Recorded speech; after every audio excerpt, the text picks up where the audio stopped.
આર્યો જૈન ધર્મોસ્તુ મંગલમ સર્વમંગલ માંગલ્યમ સર્વકલ્યાણકારકમ પ્રધાનમ સર્વધર્માણમ જૈનમ જયતુ શાસનમ નમઃ સ્વાનુભૂત્યા ચકાસતે વિશ્વભાવાય ભાવાય સર્વભાવાંતરચિતે અનંતર્મણસ્તત્વં પશ્યન્તિ પ્રત્યેગાત્મનમ અનેકાંતમય મૂર્તિ નિત્યમેવ પ્રકાશતમ આત્માજ્ઞાનમ સ્વયં જ્ઞાનમ જ્ઞાનાતન્યત કરોતિ કિમ પ્રભાવસ્ય કર્તાત્મા મોયમ વ્યવહારિજમ. જ્ઞાનથી જ્ઞાનનું વિજ્ઞાન, પેજ નંબર 68 છે. હા, 68 પેજ નંબર 68. પહેલેથી જ વાંચું ને, પહેલો પેરેગ્રાફથી જ કરવાનું છે ને બેન? હા, પહેલેથી. કીધું એસા કરો કેમ કે મોટા પંડિત, મેં કહ્યું હમણાં આપણે પાકલાકમાં પાછા વળશું અને ગુરુદેવને તમે સીધો પ્રશ્ન કરજો. સમજી ગયા? મોટા વિદ્વાન હોય તેને ગુરુદેવ સમાધાન કરે ને તો સમાધાન થઈ જાય. સ્તુતિ પૂરી થઈ અને પ્રશ્ન મૂક્યો એણે. હે સાહેબ, આજ તો એવી વાત આવી, બંધ અધિકારમાં ભાવબંધનું સ્વરૂપ સમકક્ષી પાપ, પરને જીવાડી શકું, મારી શકું, પરને સુખી દુઃખી કરી શકું અને પરને જાણી શકું, સમકક્ષી મિથ્યાત્વ ભાવબંધ. આ વાત બંધ અધિકારમાં મૂકી. આ વાત બીજા કોઈ શાસ્ત્રમાં છે નહીં એવી અપૂર્વ વાત, એટલે ત્રીજું નામ યથાર્થ છે એમનું. ગુરુદેવે જવાબ આપ્યો, અરે જે જ્ઞાન આત્માનું છે એને છોડીને પરને લક્ષ્ય કરે છે ધર્માસ્તિકાયનું, તો એ તો અધ્યવસાન, મિથ્યાત્વ, મિથ્યા દર્શન, મિથ્યા જ્ઞાન, મિથ્યા ચારિત્વ થઈ ગયું. એકાંત પર પ્રકાશક છે ને ઇન્દ્રિય જ્ઞાન, તે આત્માને જાણતું નથી. આત્માને જાણવાનું છોડીને પરને જાણે છે. એ ઇન્દ્રિય જ્ઞાન આત્માને જાણવાનું છોડીને પરને જાણવા રોકાણું છે. એમાં પાપની ઉત્પત્તિ થઈ છે ધર્માસ્તિકા એક તત્વ, તે અપેક્ષાએ તેને શુભ ભાવ પણ કહેવાય. શુભ ભાવ છે પણ પાપની સાથે પુણ્ય આવ્યું. પાપની મુખ્યતા છે, પુણ્યની અહીં ગૌણતા છે. ઘણું ઘણું આમ ભરેલું છે. આમ ખોલે તો ખબર પડે અને બહુ બોલે તો હચમચાટ પણ સમાજમાં થઈ જાય. એટલે થોડું લખ્યું, જાજુ કરીને જાણજો. બીજું શું કહીએ? મળ્યું તમને? બંધ અધિકારમાં આવું લખ્યું છે, સમકક્ષી પાપ છે. મને નહોતી ખબર આ ગોતવાનું છે. હા, એ ગોતવાનું છે, ગોતજો. કેટલામી ગાથામાં? બંધ અધિકારમાં છે. બંધ અધિકારમાં જાણો એ દેવસ્થાન છે એમ કીધું ને. હા હા, આપણે વાંચ્યું હતું તે બી. ના, આપણે ગોતતા હતા પણ એ તમે કીધું કે એ નથી. હા, એટલે એમાં ઈ જોજો બંધ અધિકારમાં. અચ્છા. અને મને એમ છે કે જયસેનાચાર્યની ટીકા છે ને એમાં કદાચ છે ઓલો પ્રશ્ન. અચ્છા. કે ધર્માસ્તિકાઈને જાણીતી અમે તો ધર્માસ્તિકાઈને અમારું કેતા નથી તો કેમ અધ્યવસાન થયું? એમાં તો બુદ્ધિ કેમ કીધી? તો કે જાણ્યું કોણ? તો કે ઇન્દ્રિય જ્ઞાન. તો કે ઇન્દ્રિય જ્ઞાનમાં હું પણ થયું ને તો એના વિષયમાં હું પણ થઈ ગયું. તો એ મને એમ છે કે કદાચ જયસેનાચાર્યની ટીકામાં છે. અને આ તો છે આમાં બંધ અધિકારમાં કે સમકક્ષી પાપ છે બે. હું કોઈને પર જીવને જીવાડી શકું, મારી શકું. બરોબર? એટલે આ બે વસ્તુ આ ઈ મને યાદ છે, વાંચ્યું તો છે. કોઈનું પરને જીવાડી શકું, મારી શકું ને. હા, અને પરને જાણી શકું, બે સમકક્ષી ભાવ. કારણ કે એમાં ભાવ હિંસા થઈ ને પોતાની. હા, ક્ષણ ભયંકર ભાવ મળને કીધું ને, કા હોરાચી રહ્યો એટલે સમકક્ષી મિથ્યાત્વ ભાવ બની ગયો એમ. બંધ અધિકારમાં એ વાત મૂકી છે. એટલે અપૂર્વ છે ને, એટલે એ એક ગોતી દેજો ને, આ બે ગોતજો. હા, તો જયસેનાચાર્યની ટીકામાં ગોતવાનું છે. કદાચ આ તો આમાં હશે સમકક્ષી પાપ વાળી. હા હા. બોલું આપણે તે દિવસે વાંચ્યું હતું તો મળ્યું નહોતું. હા, એ તમે કીધું કે આ નથી. વાંચ આગળ.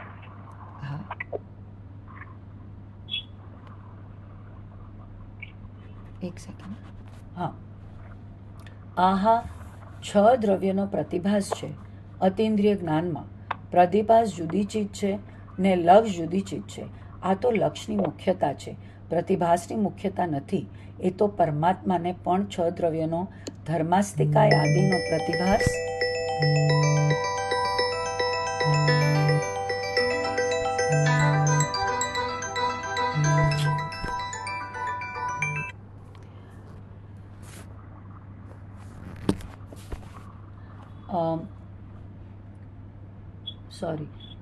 પ્રતિભાસ જુદી ચીજ છે ને લક્ષ જુદી ચીજ છે.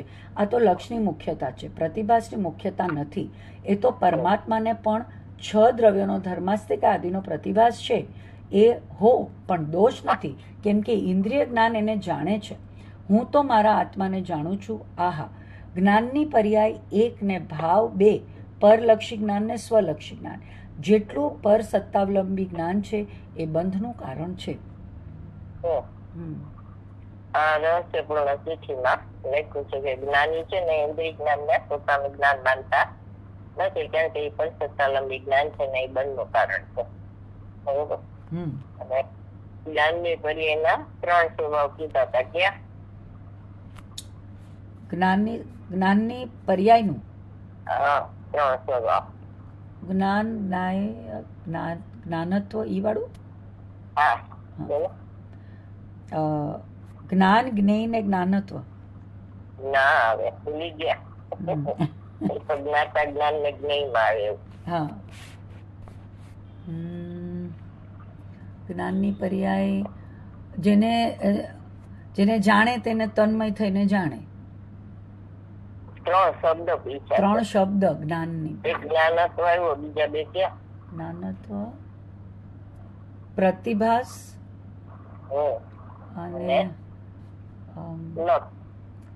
અને લક્ષ. પ્રતિભાસ 2 નો, લક્ષ 1 નું અને જ્ઞાનત્વ નિર્વિષય. બરોબર. પ્રતિભાસ છે એ જ્ઞાનની પર્યાયનું સામર્થ્ય છે, લક્ષ છે એ પ્રયોગ છે, અને જ્ઞાનત્વ છે એ ફળ છે. જ્ઞાનત્વ ફળ છે. એ કેવળ જ્ઞાનમાં બધું અંદરનું વિશ્વ, બહારનું વિશ્વ બધું જણાય છે ને. એનો મુખ્ય ગુણ એને નથી કરવાનો, એટલે એનો વિષય જ નથી કરતી બનતો. લક્ષ્ય હોય ને સાધક દશામાં તો આત્માનું લક્ષ્ય કરવાનું, પરનું લક્ષ્ય નહીં કરવાનું, એવો પ્રયોગ કરે ત્યારે કેવળ જ્ઞાન નો પડકો થાય, અંતર્મગજ પચી ગયે પોતે. બરોબર. તો લક્ષ્ય પ્રયોગ છે ને પ્રતિભાસ છે એ તો સામર્થ્ય છે જ્ઞાનની પર્યાયનો. એ તો નિગોથી માંડીને શીશ સુધી બધાની પર્યાયના પ્રતિભાસ તો છે જ. એટલે આત્માનું લક્ષણ ઉપયોગ ને ઉપયોગ નું લક્ષણ સ્વપરની જ્ઞપ્તિ, એટલે સ્વપર નો પ્રતિભાસ. જે નિગોદમાં છે એ જ અત્યારે છે ને એ સિદ્ધમાં છે. બરોબર. લક્ષ્ય સાધક દશામાં સ્વનું હોય, પરનું નહીં. એટલે પ્રયોગ થયો.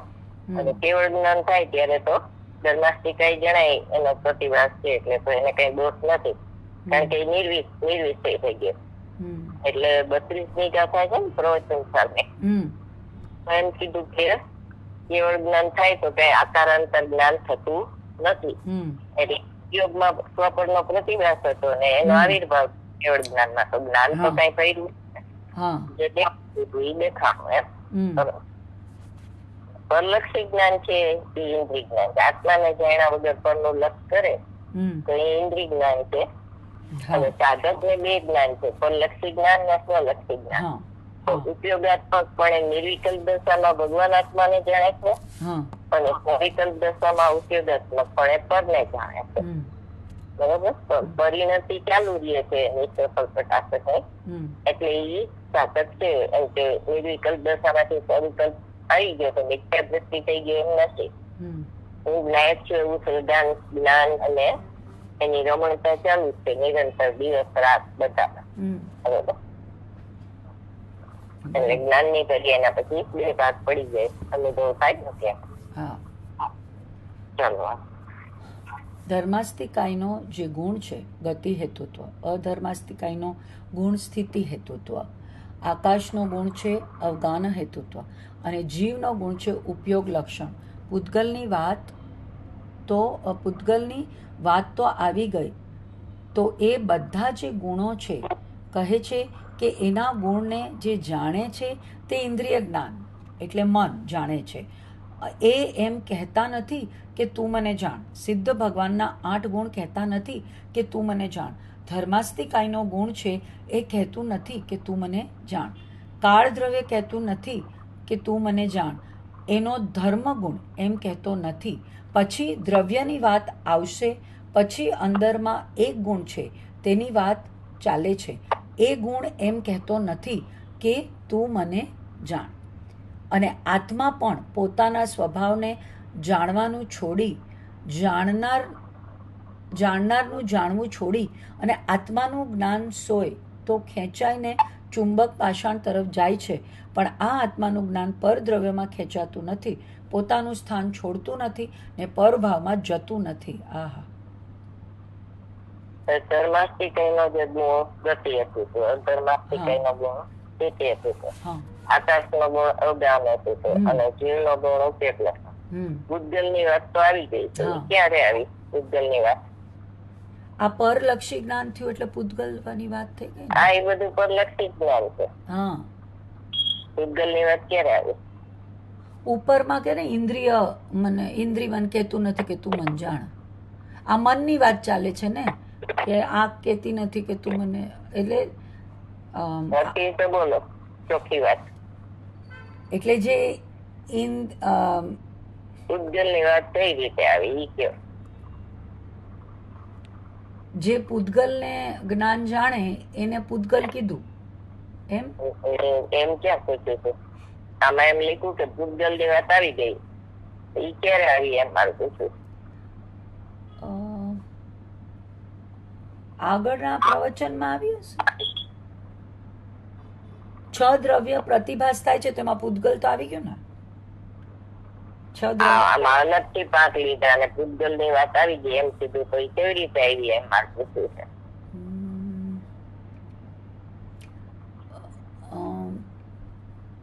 તો ઇન્દ્રિય જ્ઞાન ને પૂતગલ કીધું. આવી કેવી રીતે એ હું પૂછ્યું. આવી કેવી રીતે આવી ગઈ છે તત્વ અપેક્ષા. પાછળ જુઓ, પાછળ પૂછવું. પાછળ એટલે ક્યાં? હા, તમારી બુક હોય ને કે બુક. પણ મારી બુક ક્યાં છે? 10 ગાથા છે ને ઈ જુઓ. કઈ 10 ગાથા આપણે આ કરી છે ને એ મૂળમાં. હા, ઈ જુઓ. એમાં ક્યાં આવી પૂતગલ ની વાત? એક મિનિટ.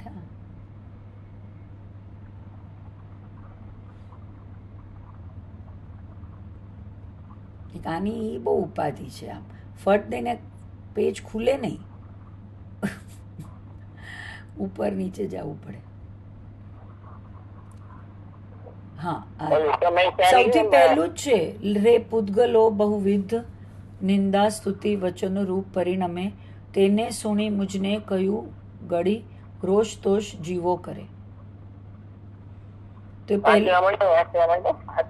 પૂતગલ દરવ શબ્દત્વ પરિણત તેહ નો ગુણ અન્ય છે તો નવ કહ્યું કંઈ પણ તને એ અબુધ રોષ તું કયમ કરે.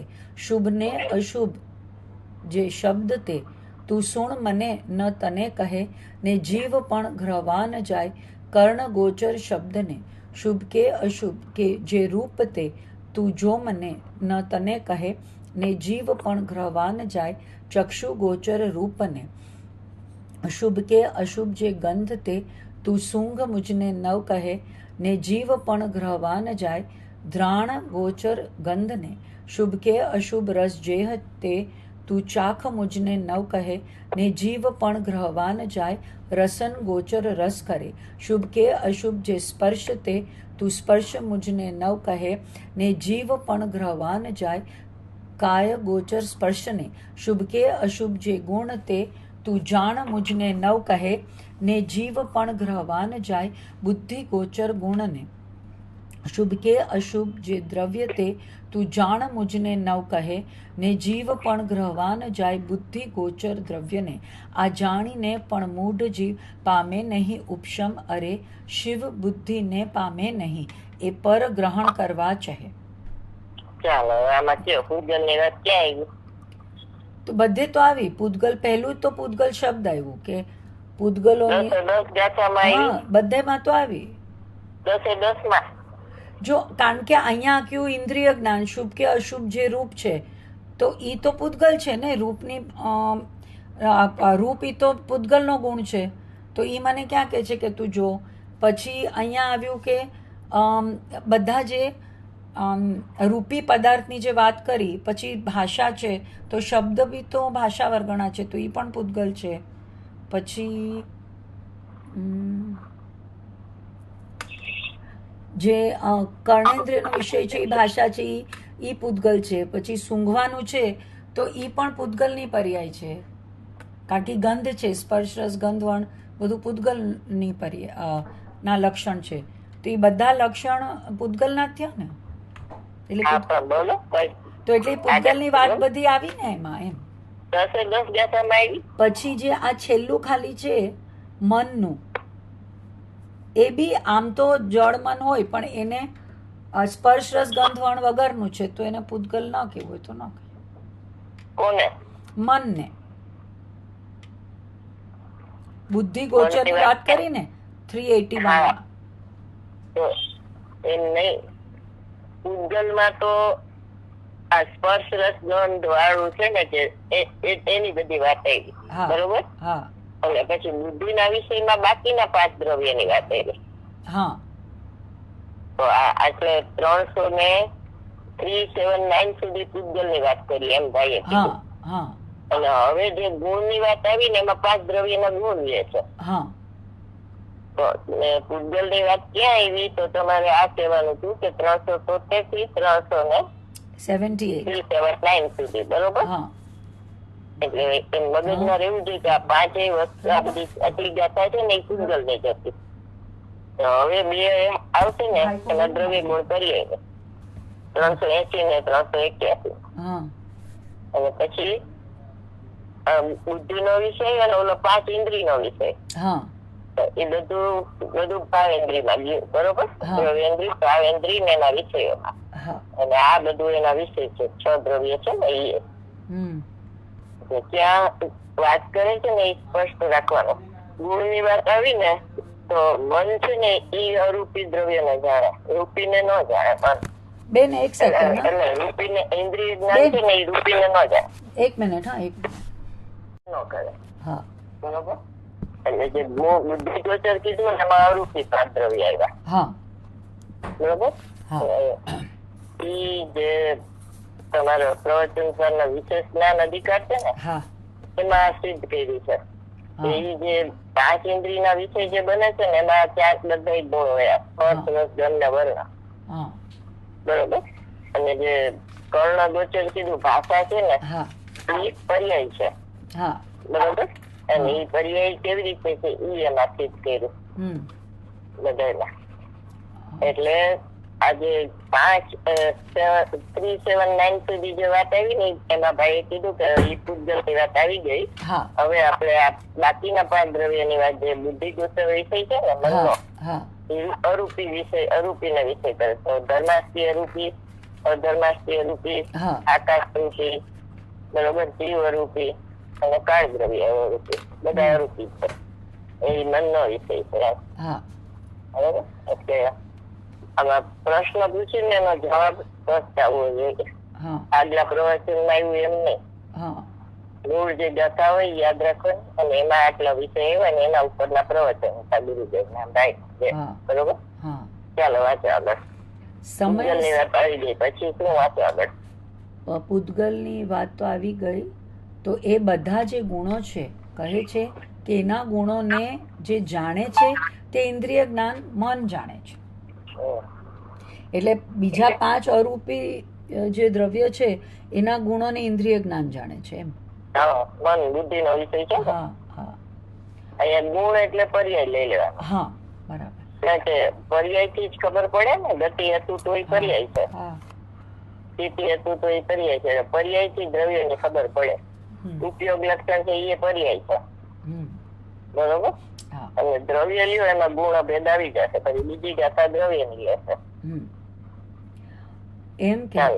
એમ કહેતા નથી કે તું મને જાણ સિદ્ધ ભગવાનના તો શું કહેવાય કે બધા એના ગુણ જાણવા જોઈએ બરોબર ને અવગુણ ને ન જાણ કરવા છે તો અહીંયા બુદ્ધિના વિષયમાં તમે એ ગુણ અવગુણ ને જાણો ને તો ઇષ્ટ નિષ્ઠ ની એમાં ભ્રાંતિ થાય. એટલે ખરેખર જ્ઞાનમાં બધું જ્ઞેય જ છે, કોઈ ઇષ્ટ નથી, કોઈ અનિષ્ટ નથી. પણ આ અજ્ઞાની ની ભાષા છે ને એ સમજે ને તો ઇષ્ટ અનિષ્ટ માં જ રહે છે ને, એટલે એની ભાષાથી આચાર્ય ભગવાન સમજાવે છે કે શુભ અશુભ શબ્દ તમે એમ નથી કેતા કે તું મને જાણ. ખરેખર શબ્દ શુભ કે અશુભ છે જ નહીં, બધું જ્ઞાન નું જ્ઞેય જ છે. આ એમ કે 50 છોકરા ઉભા હોય તો કૃપાળ બેભાઈ આવે છે નામાં આવે કે આ છોકરો મારો, એમ કેમ કીધું, ઓલામાં કેમ મારો ને? તો મારો તારો થયું ને એમાં રાગદ્વેષ થાય, એમાં ઈષ્ટ અનિષ્ટ થાય. બરોબર? એટલે એ જ્ઞાન નો વિષય નથી, બધો જ્ઞાન નો વિષય તો બધું જ્ઞાન નું જ્ઞેય છે, એમાં કોઈ શુભ અશુભ છે જ નહીં. તો અજ્ઞાની સમજે ને એ ભાષાથી એને કીધું, એટલે શુભ અશુભ સમજ એમ કે ને તો એ સમજે કે આ બરોબર. પછી એમ કે ઈ તારા કર્ણ ગોચર નો વિષય છે, તારો વિષય નથી. બરોબર? એવી રીતે ઘીનો ગળો કીધો તો ગળો તો ઘીનો હોય ને, માટી નો હોય, પણ એને ઓલા ઘીનો ગળો લે આવે એટલે એ તરત જેમાં ઘી હોય એ લે આવે. એને એવું ન ખબર પડે કે આ માટી માં ગળો છે ને એમાં ઘી છે એટલે ઘીનો ગળો કીધો. તો એ અજ્ઞાની ની ભાષાથી જેમ કે ઘીનો ગળો લ્યાવો. નાના છોકરાઓ કે એના પપ્પા હોય તો એમ કે જ્યાં મમ્મી ને બોલાવો તો એના મમ્મી થોડા છે, પણ એમ કે ઓલો મમ્મી સમજે એટલે એને એમ કે મમ્મી ને બોલાવો. એ રીતે બધી ભાષામાં અજ્ઞાની ની ભાષા વાપરીને એને સમજાય. નિયમસરમાં ત્રિકાળી ધ્રુવ ભગવાન આત્મા ની વાત કરે ને તો બધી પર્યાય થી વાત કરે કે ભાઈ આ અષ્ટકર્મ ને મારવાનો કુવાડો છે ભગવાન આત્મા. તો એ ક્રિયા થઈ ગઈ, તો એ ક્રિયા થોડી એમાં છે, પણ એના અભાવ સ્વરૂપ છે અષ્ટકર્મ ના. એમ રાગદ્વેષ ના અભાવ સ્વરૂપ છે કે અમે નાશ કરનારો કુવાડો છે એમ કીધું, તો એના અભાવ સ્વરૂપ જ છે. પણ અજ્ઞાની ભાષાથી સમજે ને એટલે એને એ કીધું, એલા 16મી ગાથામાં કીધું ને દર્શન જ્ઞાન ચારિત્ર ને પ્રાપ્ત તે આત્મા. તો કઈ પર્યાય ને પ્રાપ્ત એ આત્મા ન હોય, પણ પર્યાય થી તો રહી જ છે ભગવાન આત્મા, પણ પર્યાય થી એ લોકો સમજે એટલે એને પછી ઓલા ભેદ પાડીને સમજાવે કે જ્ઞાન દર્શન ચારિત્ર તે આત્મા. જ્ઞાન નથી, દર્શન નથી, ચારિત્ર નથી, તરત ભેદ નો પાછો નિષેધ કરી દે. એટલે ભાષા અજ્ઞાની ને ભાવ અભિપ્રાય જ્ઞાની નો હોય. એ રીતે સમયે સમયે બાળ ગોપાળ સૌને ભગવાન આત્મા જણાય છે. એ જણાવવાનું છોડીને ઇન્દ્રિય જ્ઞાન જેને જાણે છે, આમાંથી બધા ગુણો છે એને ગુણો ને જે જાણે તે ઇન્દ્રિય જ્ઞાન મન જાણે. પછી આગળ નો વાત તું મને જાણ એમ. બરાબર? ભગવાન ને 8 ગુણ કેતા નથી તું મને જાણ. બરાબર? એને જાણો તો તમારો આત્મા ક્યાંથી જણાય. બરોબર? બરાબર. એટલે પરદવાઓ ડૂબી કીધું ને, તું મારી સામે જોઈશ તો તારી દુર્ગતિ થશે. તારા સામે જો એમ, એટલે તારા સ્વદ્રવ્ય ક્ષેત્ર કાળભાવ માં પરદ્રવ્ય ક્ષેત્ર કાળભાવ ને નાસ્તી છે. એ જાણવાનું છોડીને જેને જાણે છે એ જાણવા જતો નથી. ઇન્દ્રિય જ્ઞાન જેને જાણે છે, મન જેને જાણે છે, એને આત્મ જ્ઞાન જાણવા જતું નથી, એટલે જાણતું જ નથી. આહા, વ્યવહારના પક્ષવાળાને કઠિન પડે એવું છે, પણ અમૃત છે ભાઈ. એ જ્ઞાન ધર્માસ્તિકાય આદિના ગુણોને જાણવા જતું નથી. જો જાણવા જાય તો આત્માનો નાશ થાય. એને જાણવા જાય તો આત્માનો નાશ થઈ જાય, ઈ મય થઈ જાય. જ્ઞાન ઈ મય થઈ જાય, તન્મય થઈ જાય એમાં. અને અહીંથી જ્ઞાન લક્ષણ છૂટું પડી જાય તો લક્ષનો અભાવ થાય, આત્માનો પણ અભાવ થાય. લક્ષ અને લક્ષણ કથનચિત અભેદ છે. નામ ભેદે ભેદ, લક્ષણ ભેદે ભેદ, પ્રયોજન ભેદે ભેદ, પણ વસ્તુ વૃત્તિએ એક અખંડ સત્તા છે. એક સત્તા છે, સત્તા એક છે પણ સત 2 છે. એમાં એક ત્રિકાળ સત અને એક ક્ષણિક સત. આ પેરેગ્રાફ છે ને અગત્યનો છે. વ્યવહારના પક્ષવાળાને કઠિન પડે એવું છે, પણ અમૃત છે ભાઈ. સમજાઈ જાય તો અમૃત છે. એટલે જ્ઞાન નાસ્તિકાય આદિના ગુણોને જાણવા જતું નથી. જો જાણવા જાય તો આત્માનો નાશ થાય. એ કેવી રીતે? કારણ કે જે લક્ષણ હોય એ લક્ષને પ્રસિદ્ધ કરે, તો જો એ પરને જાણે તો એ પરને પ્રસિદ્ધ કરવા માંડે, તો પરને પ્રસિદ્ધ કરે પણ એ તો એનું લક્ષણ નથી, તો આત્માનો નાશ. આત્મા જેને જાણે તેને તન્મય થઈને જાણે.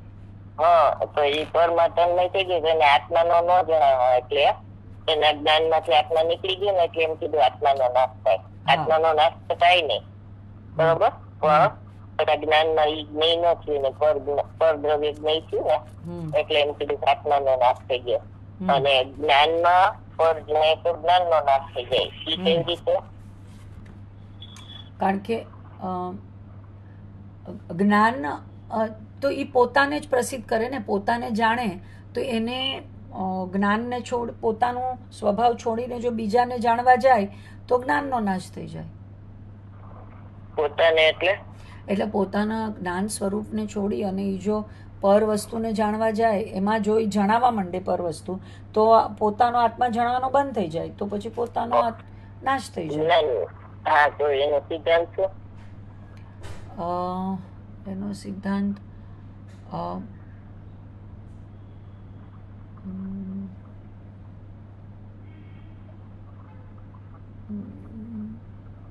આત્માનું લક્ષણ જ્ઞાન ને જ્ઞાનનું લક્ષણ આત્માને જાણવું છે, બરોબર. લક્ષણ હોય ને એ લક્ષ્ય પ્રસિદ્ધ કરે ને અલક્ષ્ય પ્રસિદ્ધ ન કરે. હવે એ લક્ષણ છે એ લક્ષ્ય પ્રસિદ્ધ ન કરે ને અલક્ષ્ય પ્રસિદ્ધ કરે તો એ જ્ઞાન ન રહ્યું. એમાં જેમાં આત્મા જણાય એને જ્ઞાન કહેવાય, જેમાં આત્મા ન જણાય એને અજ્ઞાન કહેવાય. તો એને પર જણાય ને તો જ્ઞાન નો નાશ થઈ ગયો, અને આત્મા પર ને જાણે તો આત્મા નો નાશ થઈ જાય. બે સિદ્ધાંત એમ. એટલે ઈ નહીં આત્માનો નાશ થઈ જાય એમાં જો ઈ નહીં એટલે તન્મય થઈને, બરોબર, જ્ઞાન ઈ નહીં તન્મય થઈને જાય એટલે જ્ઞાન લક્ષણ છૂટું પડી જાય છે, બરોબર. અને લક્ષ નો અભાવ થાય, આત્માનો પણ અભાવ થાય. લક્ષ અને લક્ષણ પ્રથમથી ભેદ છે, એટલે નામ ભેદે ભેદ છે, પ્રયોજન ભેદે ભેદ છે, સંખ્યા ભેદે ભેદ છે, બરોબર. વસ્તુ વૃત્તિ એ કથન છે એટલે અભેદ જ્ઞેય છે. સમય નામનો પદાર્થ લ્યો ને એને વસ્તુ વૃત્તિ કહેવાય, એટલે પરિણામી દ્રવ્ય. તો ઈ જાણે ને જણાય એવું ફંક્શન અનાદિ અનંત ચાલુ છે, બરોબર. ભેદ જ્ઞાન કરો ને તો લક્ષ્ય છે અને લક્ષણ છે એ બે જુદા છે. ભેદ જ્ઞાનમાં પ્રયોજન ની સિદ્ધિ કરવી હોય ત્રિકાળી ભગવાન આત્માની તો ઉપયોગ લક્ષણ છે ઉત્પાદ વ્યય વાળું છે. તો ધ્રુવમાં ઉત્પાદ વ્યય ન હોય, નિષ્ક્રિયમાં સક્રિય ન હોય, વ્યતિરેક હોય એ અન્વયમાં ન હોય, બરોબર. એ રીતે વસ્તુ વૃત્તિ એ કથન, પરિણામી જુઓ તો એક સત્તા, અને ભેદ થી જુઓ તો દ્રવ્ય સત ગુણ સત પર્યાય સત, એક સત્તાનો વિસ્તાર છે. એટલે બે સત છે, એક ક્ષણિક સત અને એક ત્રિકાળ સત. ત્રિકાળ સત માં ગુણ ગુણી બે આવી ગયા અને ક્ષણિક સત માં પર્યાય આવી ગયા. શું કહ્યું? સામાન્ય વિશેષ પદાર્થનું સ્વરૂપ છે, સત્તા એક છે. જેમ ઉત્પાદ વ્યય દ્રવ યુક્તમ સત, સત્તા એક છે પણ એમાં સત ત્રણ છે. ઉત્પાદ સત, વ્યય સત ને ધ્રુવ સત. એ સત ક્યારે રહે કે એકમાં બીજાની નાસ્તી હોય. સત્તા પદાર્થની સિદ્ધિ કરે છે અને સત પ્રયોજનની સિદ્ધિ કરે છે. એટલે એક પ્રમાણ સપ્તભંગી થઈ, એક નહીં સપ્તભંગી થઈ. સત્તા છે એ પ્રમાણ સપ્તભંગી અને સત છે એ નહીં સપ્તભંગી. એટલે નહીં સપ્તભંગી છે એ પ્રયોજન ની સિદ્ધિ કરે, પ્રમાણ સપ્તભંગી છે એ પદાર્થ ની સિદ્ધિ કરે. અને સત ક્યારે એકમાં બીજાની નાસ્તી એટલે અસ્થિ નાસ્તી અને એકાંત. અને આ ક્યાં હોય છે? ઉત્પાદ સત, વ્યય સત, ધ્રુવ સત. એ આમાં ને તત્વાર્થ સૂત્રમાં નહીં, એમાં ન હોય. એમાં તો ઉત્પાદ વ્યય ધ્રુવ યુક્ત સત આવે. તો પ્રવચન સારમાં આવે છે. કઈ કથા? પ્રવચન સારની 124 122 એવું કઈ કે પછી ઓલી નહીં આપણે સપ્તભંગીની ગાથા ના 115 ને તો 124 ના 22 કે 24 એવું કઈ. એમાં તો અસ્વિકલ્પાત્મક જ્ઞાનમ પ્રમાણે એમ આવે 124 માટે. સુત્તા સત, વ્યય સત, ધ્રુવ સત 101 ગાથામાં. અચ્છા. એક સત ને બીજા સત ની અપેક્ષા નથી એમ આવ્યું ને. સત્યાની એક બીજાની નાસ્તી હોય એટલે સત હોય અહેતુક હોય. અને બીજું દ્રવ્ય સત, ભૂ સત, પર્યાય સત, એ સત્તાનો વિસ્તાર એ કેમ આવે? હા, એ તો એ સત્તાનો વિસ્તાર ને એ તો આપણે કર્યું છે. એ ભૂલી જવાનું. 107 પ્રવચન 4 ને બરોબર. હા વાંચો આગળ. એક મિનિટ. 107 માં તમે શું કીધું? દ્રવ્ય સત, ગુણ સત, પર્યાય સત. એક સત્તાનો વિસ્તાર છે એટલે આમાં આવ્યું ને વસ્તુ વૃત્તિ એ કથન સત્તા છે. પ્રમાણથી એક સત્તા નહીંથી એનો ભેદ પડે. સત્તા એક છે પણ સત બે છે એટલે દ્રવ્ય સત, ગુણ સત, પર્યાય સત. એક સતમાં બીજા સતની નાસ્તી છે. સત હોય અહેતુક હોય. આવ્યું ને પેલા આગળ આવ્યું કે જો પોતાનું સ્થાન છોડીને પરભાવમાં જતું નથી એના માટે નિયમસારની 97 ગાથા છે. નિજ ભાવને છોડે નહીં ને પરભાવને ગ્રહે નહીં.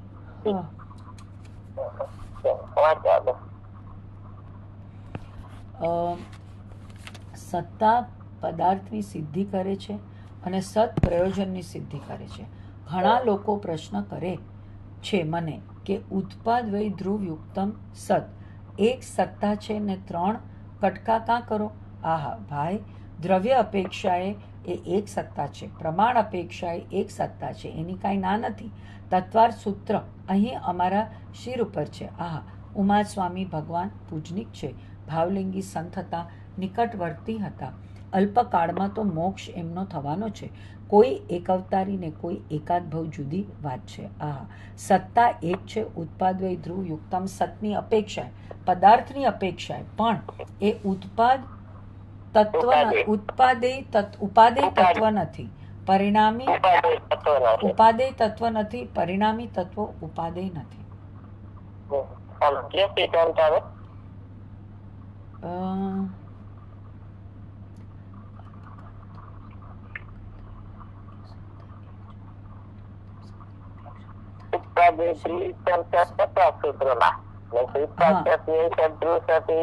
પ્રવચન સારમાં ઉપાદેય તત્વ નથી બરોબર. પરિણામી દ્રવ્ય ઉપાદેય તત્વ નહીં. ચક્રમાં પ્રમાણ પૂજ્ય છે. પ્રમાણ પૂજ્ય નથી. નિશ્ચય નહીં પૂજ્ય છે આવે ને નહીં ચક્રમાં આવે.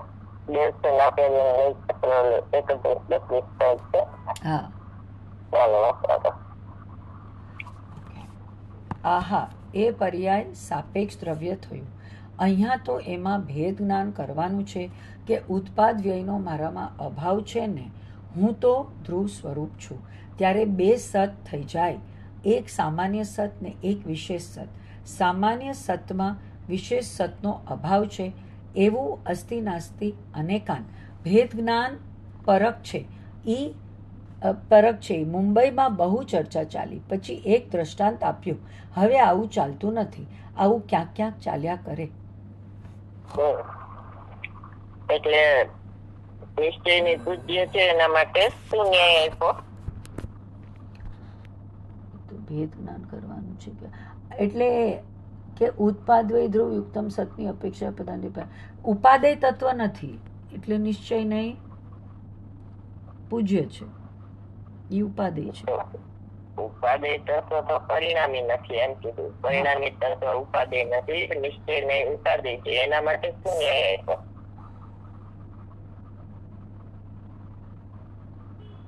સામાન્ય સતમાં વિશેષ સતનો અભાવ. પરિણામી દ્રવ્ય કેમ ઉપાદેય નથી?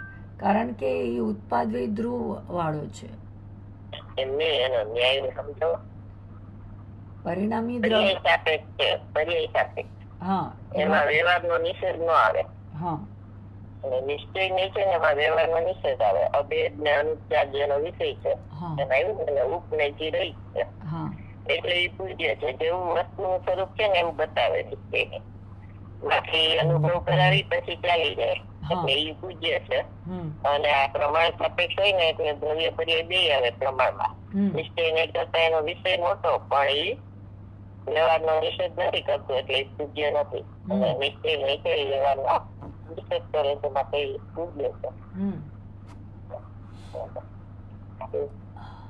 ટૂંકામાં કહી દઉં કે મુંબઈમાં એવા બનાવ કરવાનું છે. ઉપાધ્યાય મારણમાં બળ છે અને જૂ સ્વરૂપ છે. બરોબર. એટલે 2 સત થઈ ગયા એટલે સામાન્ય સતમાં વિશેષ સત નથી. બરોબર. સામાન્ય સતમાં વિશેષ સત નો અભાવ છે. એવું હોય ત્યારે દ્રવ્યને તો શું કહેવાય? સામાન્ય સતમાં વિશેષ સત નો અભાવ હોય ત્યારે શુદ્ધ, ત્યારે એને શુદ્ધ શુદ્ધ કહેવાય. બરોબર. એવું અસ્થિ નાસ્તિ અને એકાંત એટલે સમ્યક એકાંત. એ ભેદ જ્ઞાન ફરક છે. પ્રમાણ છે એ ભેદ જ્ઞાન ફરક નથી. બરોબર. એટલે મુંબઈમાં છે ને બધા ઓલા કેવા નિશ્ચય નહીં ના હતો ચડી ગયા હતા બહુ. એટલે પછી ભાઈ આનું દ્રષ્ટાંત આપે છે, આપે છે. ટૂંકામાં કહી દઉં કે મુંબઈમાં એવો બનાવ બની ગયો ભાઈ. કાપડ લીધું ને સિલાઈ પણ થઈ ગઈ, મોંઘી બહુ, પાઘડી તો ગઈ, ટોપી પણ ગઈ, ઉઘાડા માથા તો છે. એમાં એક ભાઈએ વિચાર કર્યો કે આ જબ્બાના 100 રૂપિયા આપવા સિલાઈના, 100ના કરતાં ઘણામણ મોંઘું, એના કરતાં આપણે જબ્બો સીવડાવવો જ નથી. એટલે કાપડ ઓઢીને નીકળ્યો ઝવેરી બજારમાં. સફેદ કપડું ઓઢીને.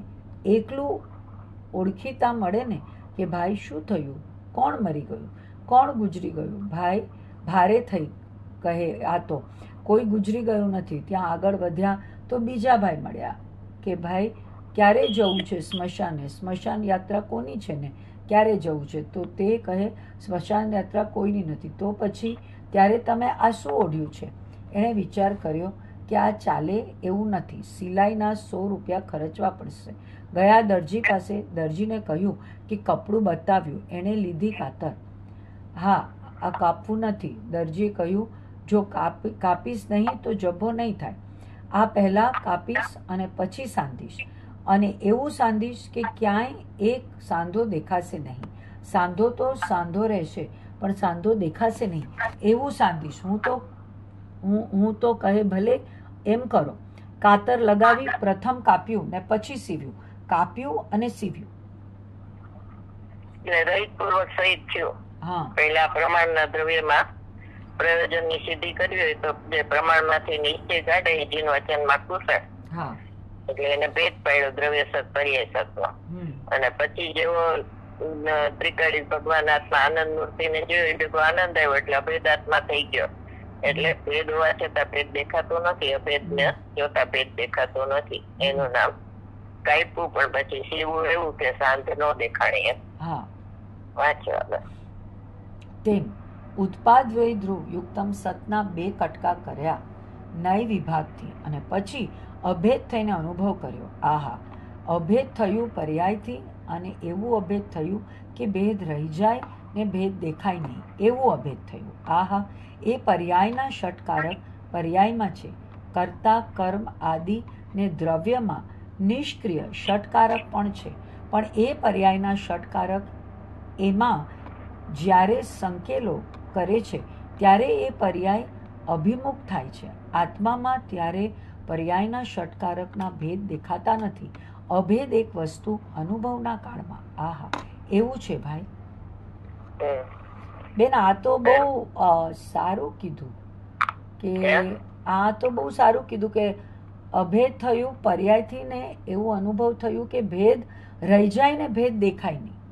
હા, એટલે એમ કે પર્યાય દ્રવ્ય રૂપ ન થાય, દ્રવ્ય પર્યાય રૂપ ન થાય, છતાં નિર્વિકલ્પ ધ્યાનમાં એવો ભેદ નથી દેખાતો. એક રસ દેખાય ને, હું કેવું એક રસ અનુભવમાં આવે. એટલે એમ કે પર્યાય છે એ એમ પરિણમી જાય કે હું દ્રવ્ય છું. એ કઈ દ્રવ્ય થઈ ન છે કારણ કે એ તો એક જ સમયની છે. એટલે તરત પાછી બીજી થશે. પણ નિર્વિકલ્પ દશામાં એવો એને ભેદ નથી દેખાતો કે આ દ્રવ્ય છે તે પર્યાય. એના માટે ઓલું પાણીનું દ્રષ્ટાંત આપે ને કે પાણી મેલું છે તો મેલું કોણ છે? માટી મેલી છે, પાણી મેલું નથી. પેલા એમ નક્કી કરો, બરોબર? પછી એને ફટકડી નાખી તો ડોળ બધો નીચે બેસી ગયો અને પાણી ઉપર આછું થઈ ગયું. પછી એને બીજા વાસણમાં લઈ લીધું તો માટી મેલી હતી, પાણી મેલું નહોતું. બરોબર? હવે જે બીજામાં લીધું ને પાણી તો પેલા મેલી પર્યાય હતી એ ભેળ થઈ અને નિર્મળ પર્યાય થઈ. અને ઓલું દ્રવ્ય તો અનાદિ અને નિર્મળ હતું. તો બીજા વાસણમાં જે નિર્મળ પાણી લીધું એમાં કેવું દ્રવ્ય અને કેવું પર્યાય એવું દેખાય ના? નો દેખાય ને, બધું અભેદ દેખાય એમ. હા હા એવી રીતે આ અભેદ એમ અનુભવમાં અભેદ આવે છે, પણ એ પર્યાય રૂપ જ છે, દ્રવ્ય રૂપ જ છે, પણ દેખાતું નથી ભેદ એમાં એમ. એક નિષ્ક્રિય સત્કારક, એક સક્રિય સત્કારક. પણ એમાં ઓલું પ્રથમ શાખામાં કીધું ને કે શુદ્ધ ભગવાન આત્મા કેવો છે, અકારક ને અવેદક. તો એના લક્ષ્ય જે પરિણામ પ્રગટ થયા, તો એને શું કીધું? શુદ્ધ જ્ઞાન પરિણત જીવ પણ અકારક ને અવેદક છે. પરિણામ તો નિષ્ક્રિય હતા, સક્રિય હતા, અને ઓલો નિષ્ક્રિય હતો. પણ એ પોતાને શું કહે છે કે હું તો અકારક ને અવેદક છું એમ. એ રીતે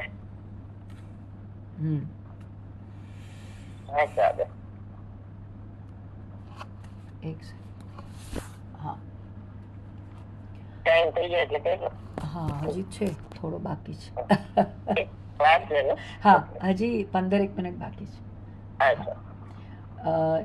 આ તો કર્યું. ષટકારકના ભેદ છે, પણ ભેદ દેખાતા નથી. એમ સાંધ્યું ખરું, સાંધો તો રહી ગયો, પણ દેખાય નહીં એવો સાંધો છે. અનુભૂતિ તે આત્મા છે, સમ્યક દર્શન તે આત્મા છે, કથનચિત. આહા, ક્યાં આવે છે? અનુભૂતિ તે આત્મા છે, એ કૃપાળુદેવમાં આવે છે. કૃપાળુદેવમાં આવે છે અનુભૂતિ. ના, એક ઓલો જાપાનનો કોઈ આવ્યો હતો ને, એને ગુરુદેવને એમ કીધું કે જૈન દર્શનમાં આત્મા અનુભૂતિ તે આત્મા છે. એ છે શાસ્ત્રમાં ક્યાં હોય છે અનુભૂતિ તે આત્મા? શાસ્ત્ર 14મી ગાથા, 15મી ગાથામાં અનુભૂતિ જેવો આત્મા જેવો કે સમ્યક દર્શન છે, બધું એક જ છે. સમ્યક દર્શન તે આત્મા છે, અને જ્ઞાનાનુભૂતિ છે તે જ આત્માનુભૂતિ છે. 14મી ગાથા કાઢો, લખ્યું છે એવું જ હતું.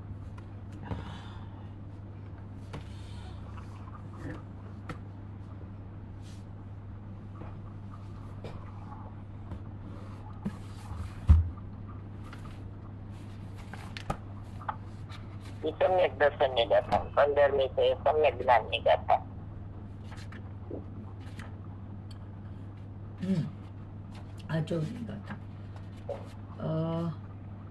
એ શુદ્ધ નયનને ગાથા સૂત્રથી કહે. અબદ્ધ સ્પૃષ્ટ અનન્ય ને જે નિયત દેખે આત્મને, અવિશેષ અણસંયુક્ત તેને શુદ્ધ નહીં તું જાણજે. ગાથા, જે નહીં આત્માને બંધ રહિત ને પરના સ્પર્શ રહિત, અન્યપણા રહિત, ચડાચળ રહિત, વિશેષ રહિત, અન્યના સંયોગ રહિત એવા 5 ભાવરૂપ દેખે છે, તેને હે શિષ્ય તું શુદ્ધ નહીં જાણ. ટીકા. હા, નિશ્ચયથી અબદ્ધ, અસ્પૃષ્ટ, અનન્ય, નિયત, અવિશેષ ને અણસંયુક્ત એવા આત્માની જે અનુભૂતિ તે શુદ્ધ નહીં છે. આ આવી ગયું ને બેન? આ અનુભૂતિ તે શુદ્ધ નહીં ના, અને અનુભૂતિ આત્મા જ છે. એ રીતે આત્મા એક જ પ્રકાશમાન છે. શુદ્ધ નહીં કહો યા આત્માની અનુભૂતિ કહો યા આત્મા કહો, એક જ છે, જુદા નથી. આ વાત બરોબર. શુદ્ધ નહીં કહો, માની અનુભૂતિ કયો કે આત્મા કયો, એક જ છે. હવે આના પછીનો કળશ છે ને એ વાત છે. 14મી ગાથા પછીનો 15મી ગાથા પહેલાનો અને 11મો કળશ. શ્લોકાર્થ. જગતના પ્રાણીઓએ સમ્યક સ્વભાવનો અનુભવ કરો કે જ્યાં આ બદ્ધ સ્પષ્ટ આદિ ભાવો સ્પષ્ટપણે તે સ્વભાવના ઉપર તરે છે, તો પણ એના પછીનો કળશ. એના પછીનો 12 કર્મ કલંક વાળી ગાથા કે એની પછી 13મીમાં આત્મ અનુભૂતિ રીત છે. 11, 12 ને 13 3 કળશ છે ને વચ્ચે. 12મો વાંચો. કળશ 12. 13માં હશે કદાચ. હા, 13માં લાગે છે. એક સેકન્ડ. હા, એ રીતે જે પૂર્વ કથિત શુદ્ધ નહીં સ્વરૂપ આત્માની અનુભૂતિ છે, તે જ ખરેખર જ્ઞાનની અનુભૂતિ છે એમ જાણીને તથા આત્મામાં આત્માને નિશ્ચળ સ્થાપીને સદા સર્વ તરફ એક જ્ઞાન ઘન આત્મા છે એમ દેખવું. એટલે ઓલા શુદ્ધ નહીં કહો, આત્માની અનુભૂતિ કયો કે આત્મા કયો, એક જ છે. અહીંયા આત્માનું અનુભૂતિ કયો કે જ્ઞાન અનુભૂતિ કયો, એક છે. આ જ્ઞાન અપેક્ષા એવા બોલી શુદ્ધાપેક્ષ એવા. બરોબર?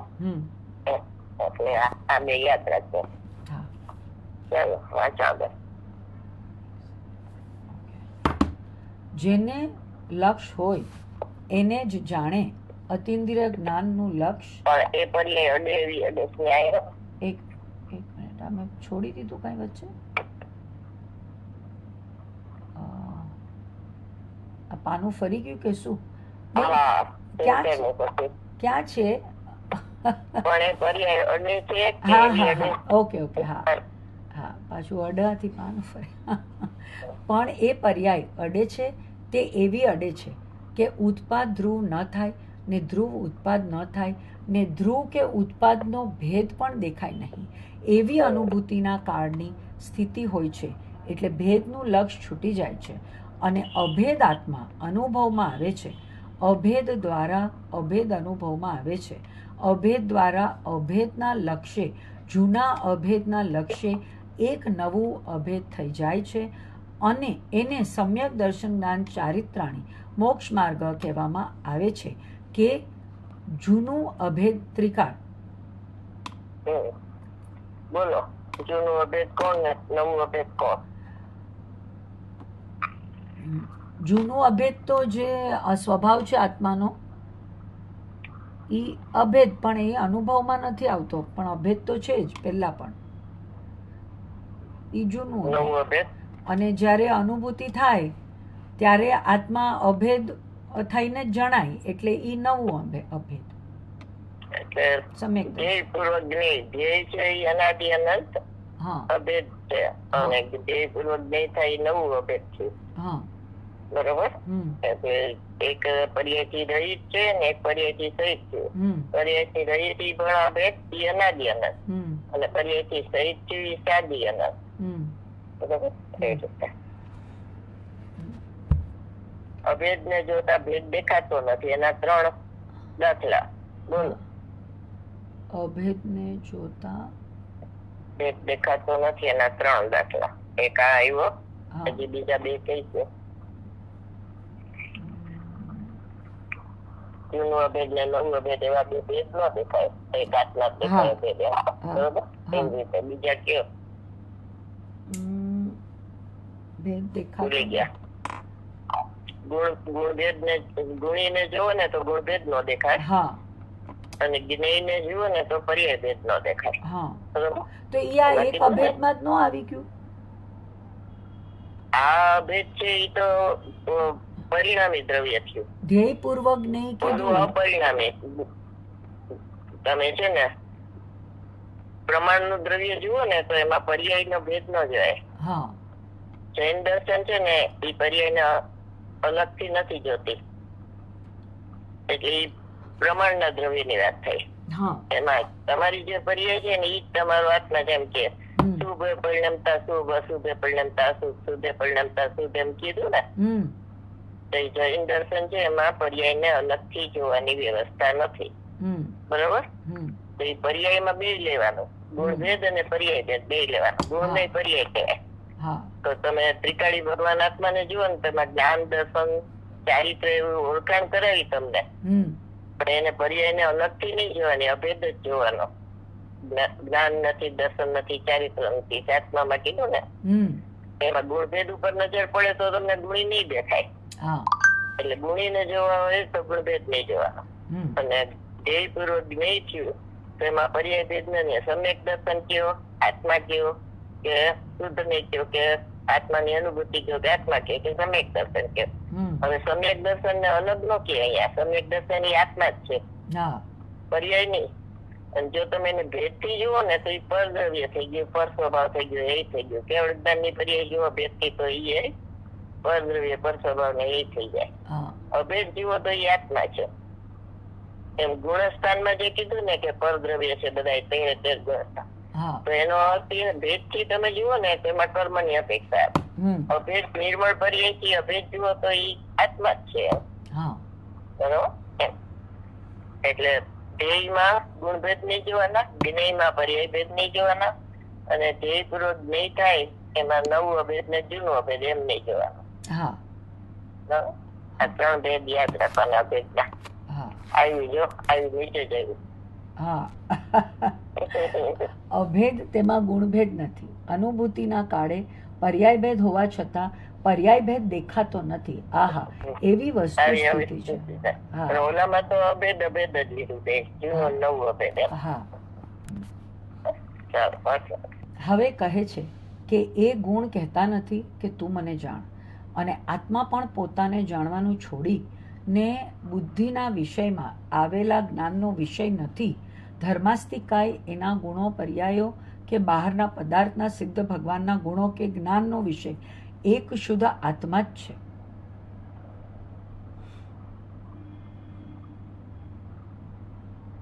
થઈ ગયું ના, એક હા, આમ તો 5-1 મિનિટ છે બાકી. આપણે પૂરું કરવું હોય તો કરી શકાય.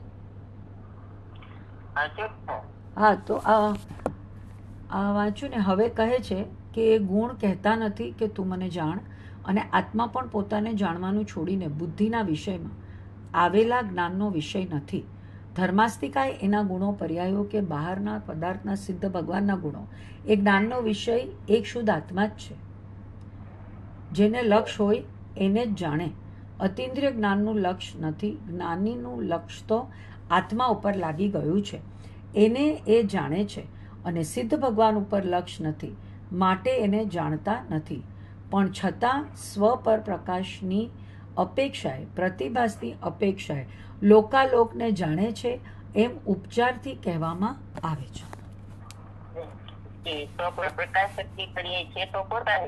હા, હા, પર પ્રતિભાસે તો પણ પોતાની છે, અને એ તો પ્રકાશક જ છે. હા, એટલે લક્ષ્યપૂર્વક જાણવું ને એને જ જાણવું કહેવાય. પ્રતિભાસ રૂપ જાણવું એને જાણવું ન કહેવાય. બરાબર. પ્રતિભાસની વાત જુદી ને લક્ષની વાત જુદી. આ તમે કીધું એ જ આવી ગયું. માર્મિક છે લક્ષની વાત. બુદ્ધિના વિષયમાં આવેલ ગુણને ગ્રહવા એટલે જાણવા જતો નથી. આહા, પોતાને જાણવાનું છોડે તો પર જણાય. પોતાને જાણવાનું છોડતો નથી, પર ક્યાંથી જણાય? જેમ કે રસોઈ થઈ ગઈ હતી, ભાણામાં પીરસાઈ ગયું હતું, જમવા બેઠા હતા, એમાં કોક આવીને કહે, બાજુવાળા જમ્યા છે કે નહીં, જરા જોઈ આવો તો ખરા. તો કહે કે મને પહેલાં જમી લેવા દે, પછી જોવાની વાત કર. તેમ હમણાં તો મને મારા આત્માને જાણી લેવા દે. 6 દ્રવ્ય જણાય છે કે ન જણાય, પછી વાત રાખને. હમણાં રહેવા દે ને થોડીક વાર. આહા, પ્રતિભાસ તો થયા કરશે. પરિણામ મારા કર્યા વિના થાય છે, અને પરિણામ મારા જાણ્યા વિના જણાય છે. આ છે ને સ્લોગન છે આખું. જેમાં હું જાણનાર છું ને કરનાર નથી એમ આવ્યું ને. એમાં પરિણામ મારા કર્યા વિના થાય છે, એટલે કરતા બુદ્ધિ નથી પરિણામની. અને પરિણામ મારા જાણ્યા વિના જણાય છે, એની જ્ઞાતા બુદ્ધિ નથી. પ્રતિભાસ ક્યાં કરે? પ્રતિભાસ નો નિશ્ચિત નથી, પર્યાય ઉપર એ લક્ષ નથી. બરોબર. પરિણામ ને કરનાર નથી, કારણ કે પોતે અકર્તા છે, અને જ્ઞાતા છે તે પોતાનો જ્ઞાતા છે, પરિણામ નો નહીં. બરોબર. પરિણામ મારા ભાઈના જન્મ દિવસ ઉપર ચાકડામાં આ રીતે લખ્યું હોય, પરિણામ મારા કર્યા વિના થાય છે, પરિણામ મારા જાણ્યા વિના જણાય છે. એટલે એમ કે છે કે બીજો જન્મો કે નહીં જોવાતું નથી, તો પેલા પોતે જમી લે છે. બરોબર. એમ તારા જ્ઞાન ની પર્યાયમાં બીજું જણાય છે કે નહીં એ નો જો, પેલા તારો આત્મા જણાય છે કે નહીં એ જોઈ લે. પછી તો પ્રતિભાસ છે એટલે જેમ છે એમ જણાઈ જશે. પ્રતિભાસ તો ક્યાં કરે છે? બરોબર. બસ બેન, ટાઈમ થઈ ગયો, હવે 2 મિનિટ છે. વાણી કે જ્ઞાન સોવાણી મસ્તક નમું સદા એ તો બધું. જય જય. જય જય.